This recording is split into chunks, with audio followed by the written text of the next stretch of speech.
Hi, welcome back to Bookkeepers Bootcamp. Hi, Jo. How are you?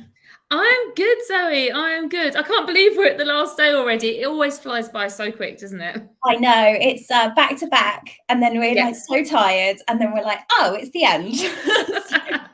But we've got 4 amazing sessions today, and we mustn't forget that we've squeezed in an extra session with our sponsor, Go Proposal by Sage. We're going to be speaking to James Ashford this afternoon at 2:00 about pricing. He's going to blow our minds, I'm sure, as he always does whenever he speaks to us. And today we're speaking to Julianna Nagy, and we'll speak to Julianna in a second. We've also got 2 other sessions with our bookkeepers today. We're speaking to Laura Day Henderson, and then this evening we're speaking to Nicola Fallon and Steph Merrill as well. So there's loads still, so don't feel like it's the end quite yet. But first, Juliana's here. How are you, Juliana? Nice to see you. I'm good. Thank you so much. Thanks for having me. Oh no, it's our pleasure. Well, so you're in Australia, so the time is not 10:00 in the morning where you are. I think everyone always wants to know what time is it where you are in the world. Yeah, it's 7 p.m. in Australia, Sydney.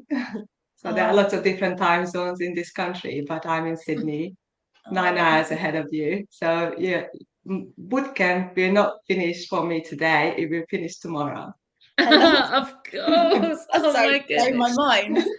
And You're like you show up to everything. Like whenever we're live, it's like you're here, and we really appreciate your dedication. So thanks for being here. Yeah, I'm loving it. The timing is perfect because I start my day with you at 5 a.m. and I finish my day with you at 10 p.m., 10 to 11. Oh, that's so lovely.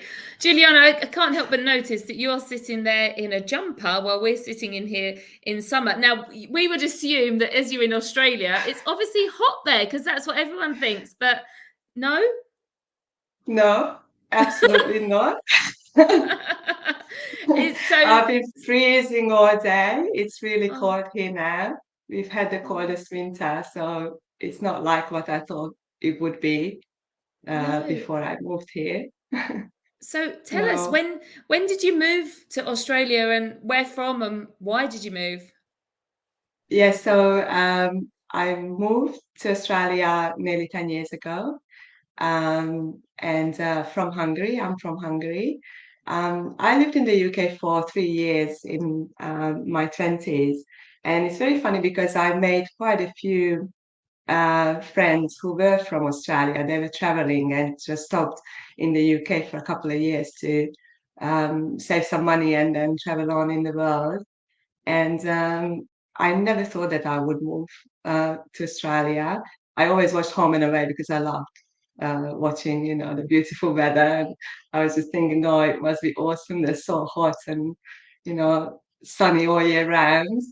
Um, and so, yeah, we just, my husband and I always just thought about just going somewhere. We wanted some adventure. And when we had our son, we started to think about it a lot more because we just wanted to raise him somewhere where it would be a lot nicer than, well, in Hungary. We had a really good life. We had everything. We had our existence and really good jobs. We could travel. We had holidays and everything, but something was still missing. And thinking about opportunities, we thought that surely there is a better place for him. And we ended up in Australia. And it's not like in Home and Away at all. Oh, I love that. I love that, I love that you were like, right, what do we want life to look like? Because we've been talking about goals this week and like deciding what you want. And you can choose. If you want to move to Australia, you can move to Australia. And you've set up your own business and that's going well for you. And we'll talk more about that. But I think it's just being able to think bigger and think beyond what our expectations are. I love that you've been able to do that. The Yes, it is scary. And obviously, you have to make sacrifices. But if you have a vision or a goal or you do it for a reason, then you will do anything to make it come true. So it sounds like you're an action taker and a go-getter. I mean, I think moving, to the other side of the world is such a massive and brave step, and congratulations for that. But not only that, then you've started your own business, and I know that is a really big step and brave step. So Julianna, do you want to tell us about your business and when you started, and maybe what your background was before then? Yes, before then, I always worked in the corporate world for big multinational companies. I never ever thought about starting up my own practice. And when we moved here, I had qualifications and work experience and everything, but no one was interested in those. So I applied for like 50, 60 jobs and got zero response. And I thought, oh my goodness, what shall I do? And then somehow I found a job with a job services provider, which I had no idea what it was about, but I needed some local experience and I didn't really like it. It wasn't for me, so I left after about 5 weeks. But because I had this one local work experience on my CV, it opened up the whole world. And I applied for a job the next week and I got it straight away. It was a bookkeeping job in the city. And by that time, I think I started this accounting course here in Australia, because even though I had qualifications in finance and accounting, because they were not recognized here, they were Eastern European, I couldn't really use them for anything. So I worked for this bookkeeping firm for a couple of years while I was studying, and I also needed the hours that were required to be able to get this registration, which is called a BAS agent registration, who are tax practitioners, tax professionals who need to be registered and certified in order to be able to provide services to clients. So I knew that I was working towards that. And when I got registered, then I just gradually decreased my hours with this bookkeeping firm, and I got my first client. I got my first client when I was still working there in employment. It was a friend who set up her own hairdressing salon, and they needed a bookkeeper, and she asked me if I could help her out with that. So she was my very first client. And then I took on my brother's bookkeeping, and after a while, I left the job and I was full-time focusing on my business, which wasn't really full-time because the idea was to be able to work around school hours and spend more time with my child because he really needed that. And then I actually, I think I got all of my clients through word of mouth. I don't think I have any through social media leads or anything. And it's interesting and funny in a way, because I got quite a few clients through my friendships, through my running community, because I run and I'm part of a few running groups, and actually I made friends through running because I didn't know anyone here in Australia, so that was a really good way of making friends. And while you run, you chat, and then you find out things about each other. And I got quite a few clients through these connections. Oh, I love this. One question I've got. So I love that you've been able to become part of a community and that's helped you to find clients. One thing I'm interested in is the difference in culture, perhaps around sort of, I know you are a BAS agent. So to be able to file taxes in Australia, you need to be a BAS agent. So it's different. That's It's a right. bit different to here. My sense is, and correct me if I'm wrong, that bookkeepers are already have a bit more kudos maybe than they do here in the UK. Like, I think we've had to work quite hard, and I think it's changing now. Like the awareness of what a bookkeeper can do for your business, like it's starting to happen here. But I feel like in Australia, maybe you've had a bit of a head start. Like maybe already there's more belief within the bookkeeping themselves or what the businesses expect or know that the business that a book can do for them? Yes, maybe a little bit more, like maybe businesses and people know a little bit more about what bookkeepers can provide them with. So if you are not a certified or registered BAS agent, not a certified bookkeeper, the things that you can do is very limited, because everything is, like, most businesses have GST, which is VAT, and if you want to be able to provide any service that's related, that involves working with, businesses who are VAT or GST registered, then you have to be a registered BAS agent. We can file lodge activity statements with the AT or the tax office, and PAYG withholding statements, and payroll tax and stuff like that, but not personal or company tax. No, we are not licensed to do that. Okay. So most businesses know they need somebody that, like, when they start out, they're like, this isn't my thing, I'm going to need someone who can look after this. Whereas perhaps over here, people try and do it themselves, a lot of business owners, as they're starting out, and then they perhaps see the bookkeeper as a cost more in the UK, whereas in Australia, it's like, this is someone in my team that I have to have. It is going that way, but still there are a lot of businesses, especially startups, obviously, who don't really want to spend money on it because they don't see it as an investment. They see it as a cost that they really don't want to spend on.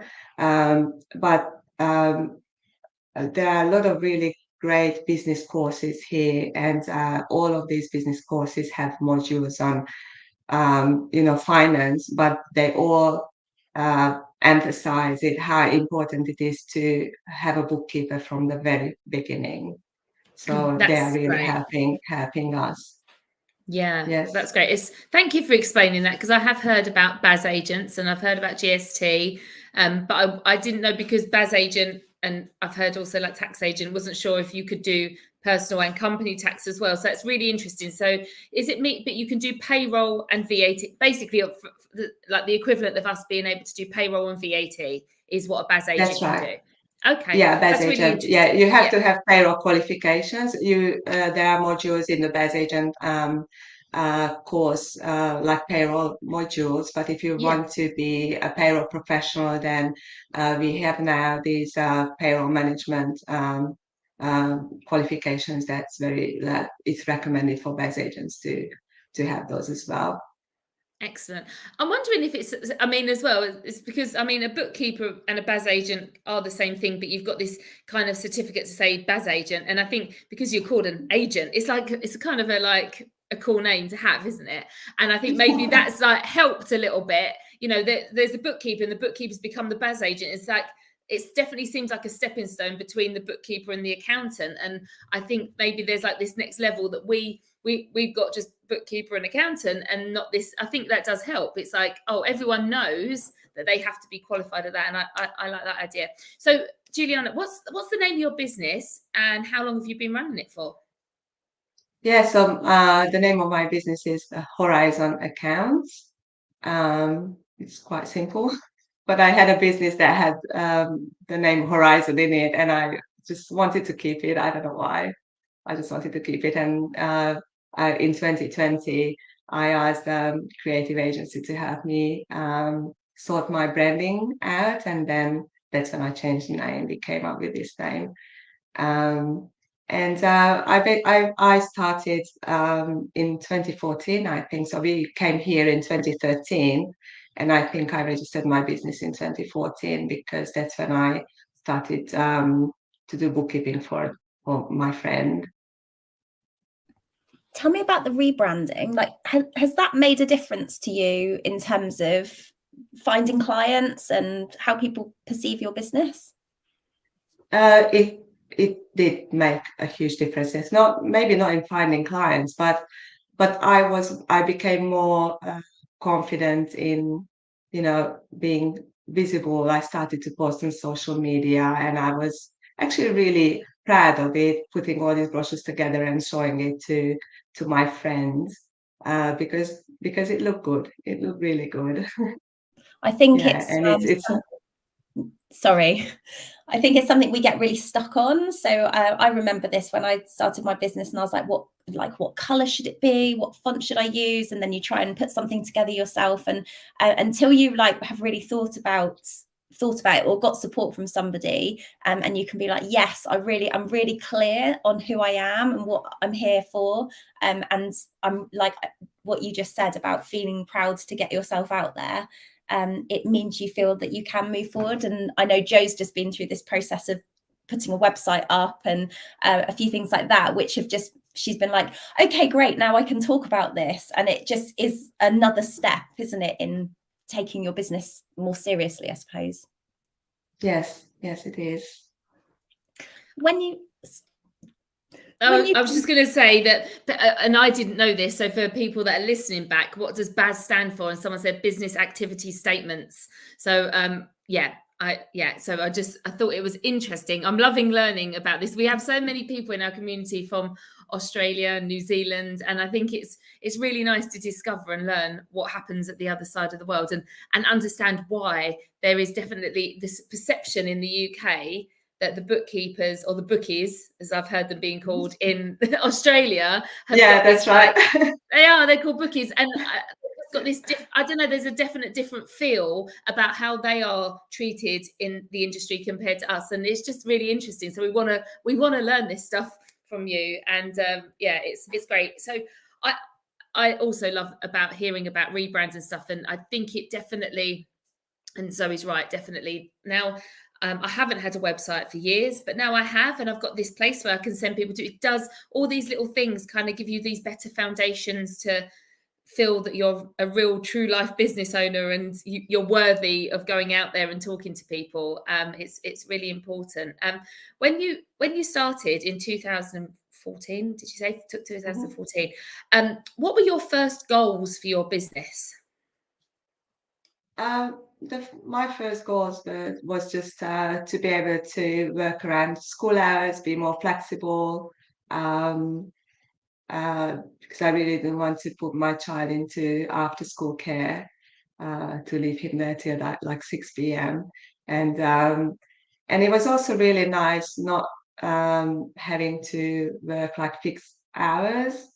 And back then I was training a lot for really long distances, and every day I could just drop my son off at school, and then I went for a long run or whatever training run I had on my plan, and came home and then just got some work done. And then, I had my afternoon free. And obviously when I started to get more clients and I got more engaged, then the running had to drop.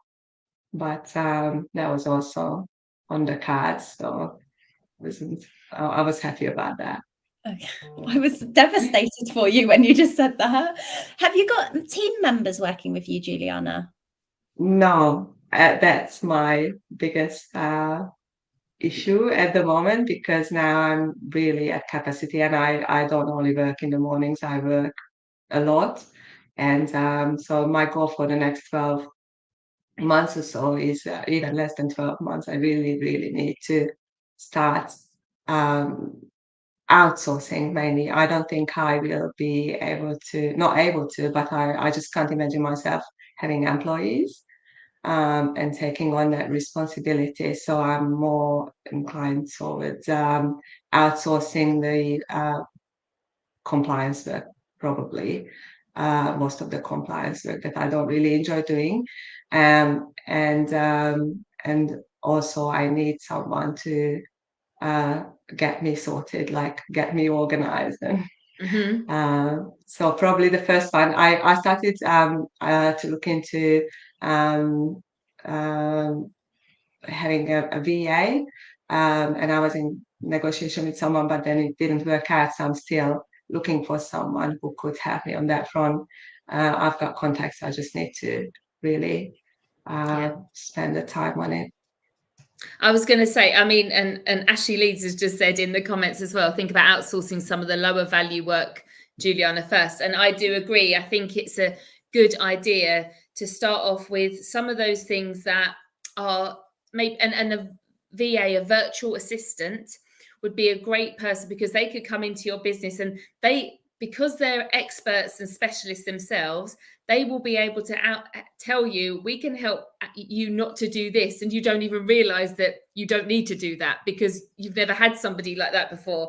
And I think it's like bringing another expert into your business, but something that you don't know, but it's on admin tasks which you can do yourself, but you're mostly not doing them in the most efficient way. And things like calendar management, email management, you might think, well, yeah, I can do that, but what's great about a VA is they come in and they kind of create the systems around that, so you don't have to, alleviating and leveraging your time to be able to create the systems on maybe some of the tasks in your business.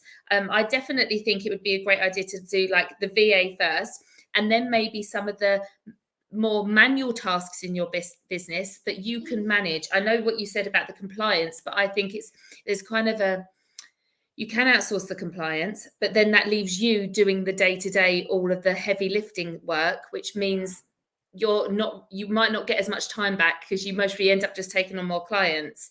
So I think it's great to get somebody that's supporting you with the data input in, the bank reconciliations, the payroll journals, accruals and prepayments, all of these bits and pieces that need to be done every single month. You know how to do it inside out.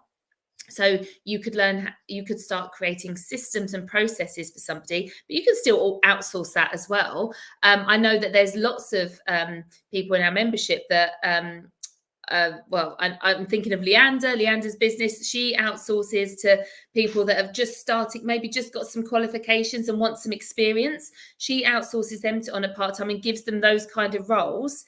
And then as they get better, she knows that they want to build their own business in the future, but it's a perfect exchange. They want to get some experience. She doesn't want to pay high prices at the beginning. It's a great exchange. And so maybe you could adopt something. I mean, speak to Leandra about how she's doing that. I think it's fantastic, because she's got so many systems in place that they just have to follow, and they're just building the confidence up to think, I do know what I'm doing. I can go and do this for myself eventually. So that works really well.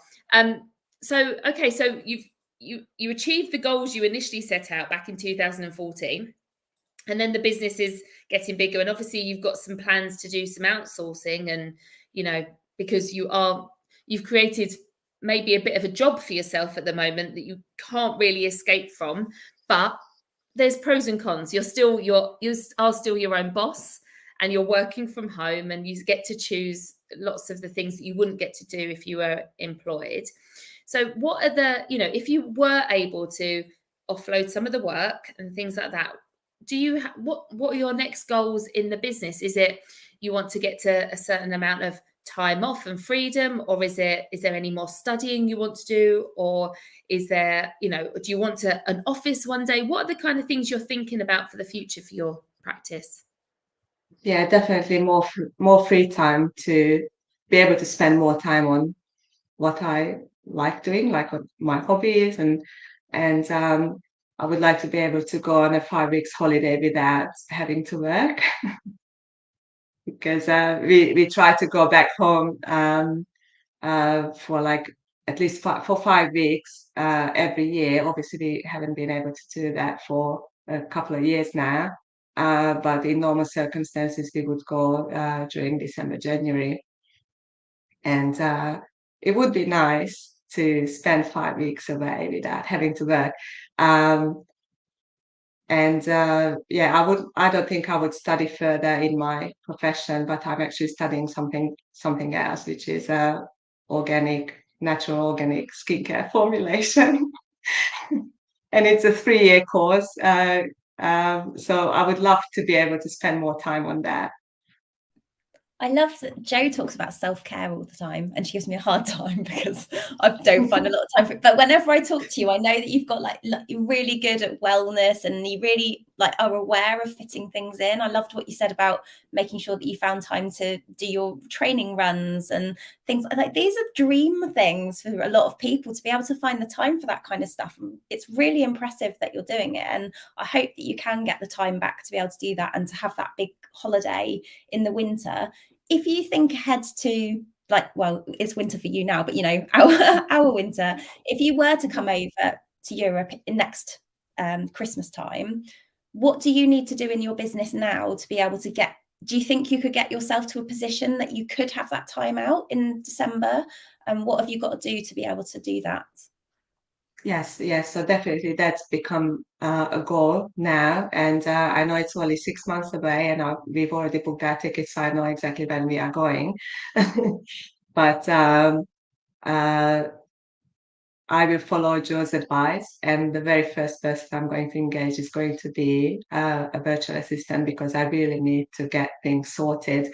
And I've got all the system, I've got really, really good resources. I just need to implement them. And I've partially implemented them, but they are not fully implemented. And I at this stage, I'm not able to bring someone on board and hand over tasks and delegate them, because I would still have to spend a lot of time not teaching them, and the system, because the systems I've got are designed so that they can sit down and learn it. And I will obviously be there to assist them, but it wouldn't require that much from me, because it's really well designed.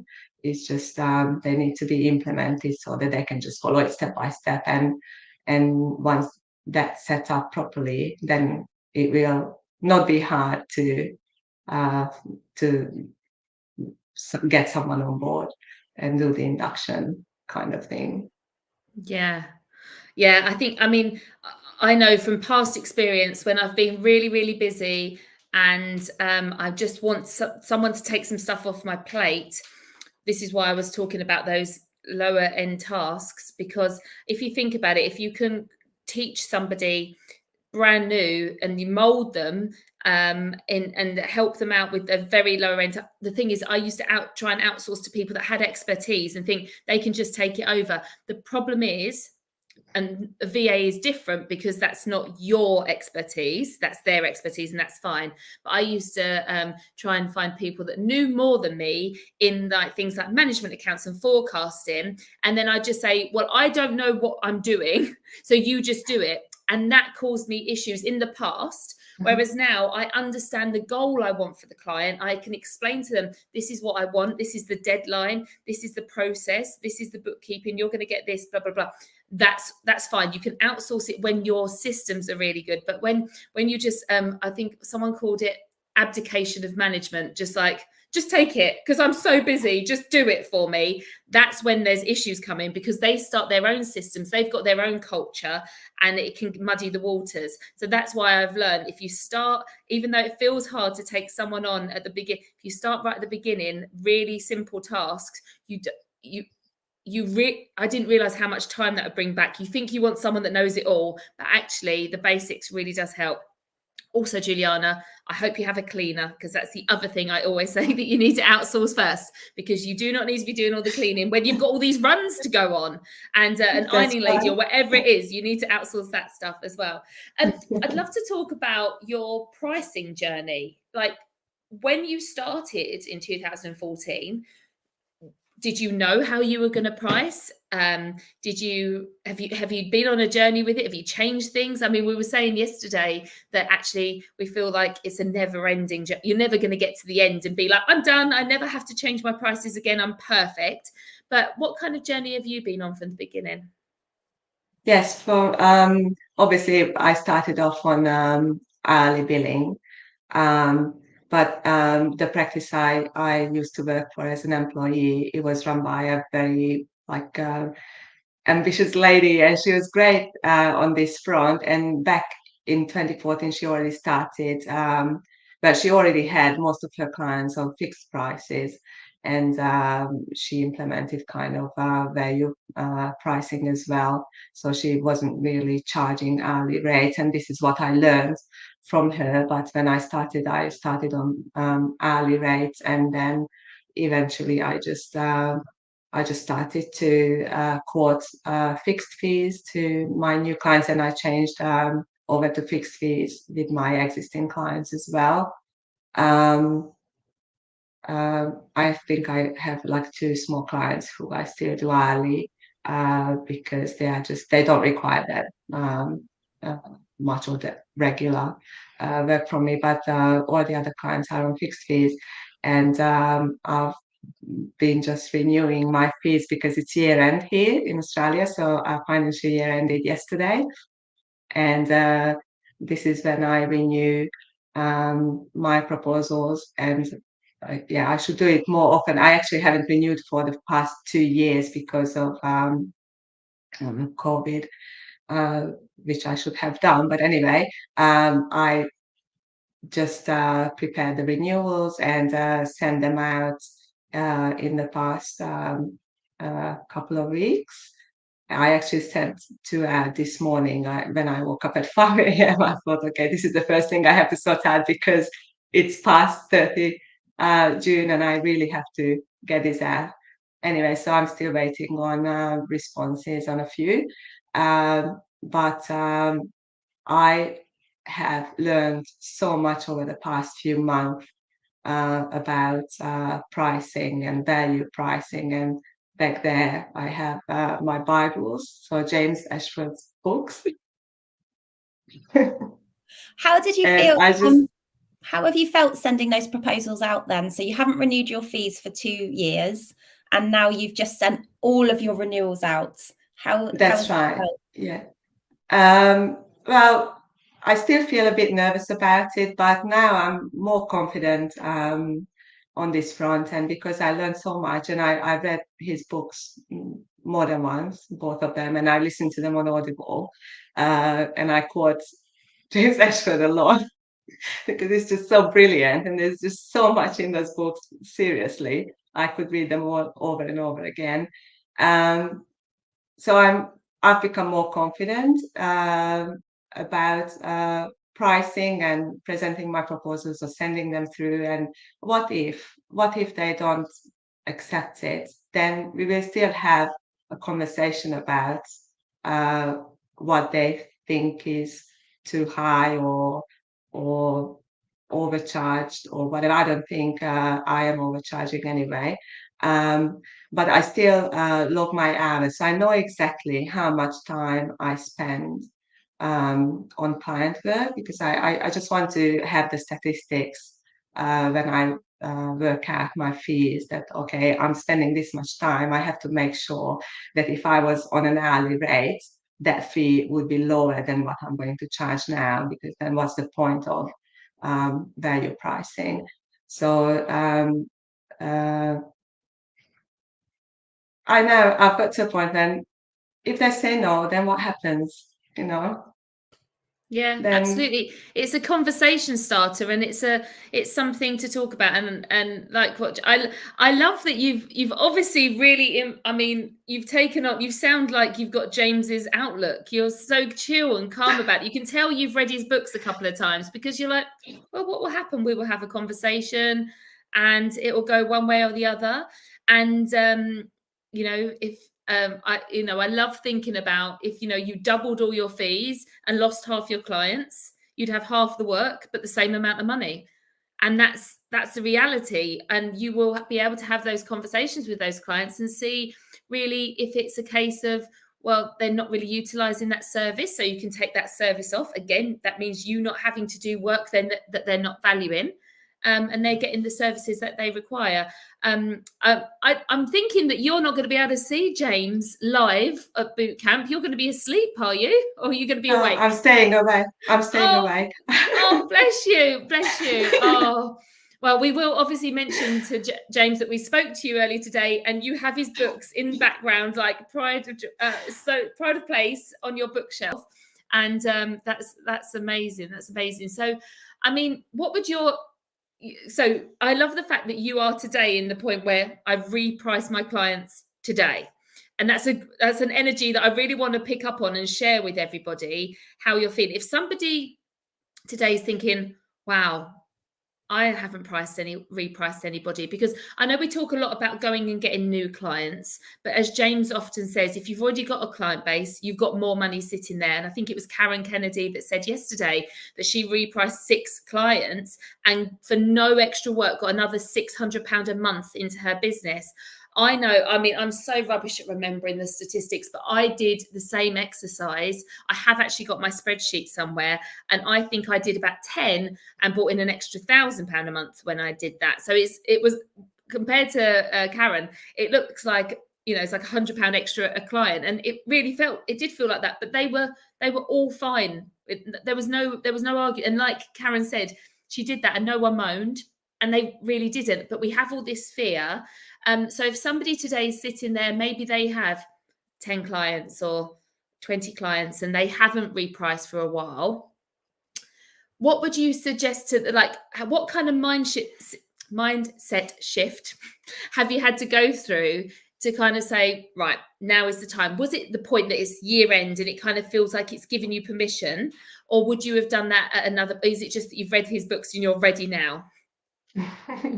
It's probably both, but I had been thinking about. I knew that I had to renew the proposals at this time of the year, and now because I haven't done it for years, and I started to feel it, like the work was just getting more and more, and obviously my fixed fees were the same, and yeah, I think so. If by reading those books and listening to them, and listening to lots of podcasts or your podcasts and other podcasts as well, and talking to other people about it, it just gives you a lot more confidence, and to think about the fact that what if they reject it? Nothing happens. Life goes on. You either be able to negotiate with them and then get what you wanted for the first place, or if not, yes, take out some services, but then it won't make the whole thing work, because if you take out services, you will provide less or a lower level of service, then the client won't like it, because now they have been used to what they have been getting from you. So if you take something away, they won't be happy. So probably they would be rather happy to pay a higher fee for the same or even higher level of service, because if you get paid more, you are more willing to provide more. I love it. Thank you so much for coming on and talking to us today, and sharing your journey with everybody and inspiring us. I think there are people who are going to be ready now to go and do their repricing, or at least look at some of those clients today where you think, I might just be doing too much here, and I think I probably need to renew this one. Maybe that's a challenge for everyone watching this. Is there a client that's at the top of your mind right now and you're like, that's the client where there's been scope creep, I need to review it? And we can all go and review the pricing for that one today. Like, that would be a result as a team, wouldn't it, by the end of the day? So thank you so much, Julianna. How can people connect with you and find out more about what you do? Yes, so I'm on Instagram on the Horizon accounts, and Facebook, same Horizon accounts, not very active on there. I'm on LinkedIn under my name, and I have my company page, so the logo is there, Horizon accounts. But I think LinkedIn, if they search Horizon accounts, it will lead to me anyway, my personal page. And I have a website, it's horizonaccounts.com.au. So. Perfect. Oh, amazing. Well, thank you so much for coming on. And of course, you're part of our community as well. So come and connect with Julianna in the community as well. Thank you. Thank you so much for taking the time this morning, or this evening for you, and for sticking around for the sessions later on. Thanks everyone for joining us this morning. We're going to be back at 1 o'clock with Laura Day Henderson, and we're speaking to James Ashford at 2 o'clock. I thought I'd just put the little banner up on the screen, and then we're back at 8 o'clock tonight. So see you for some of those final sessions. Thank you so much, everybody. See you later. Bye. Bye.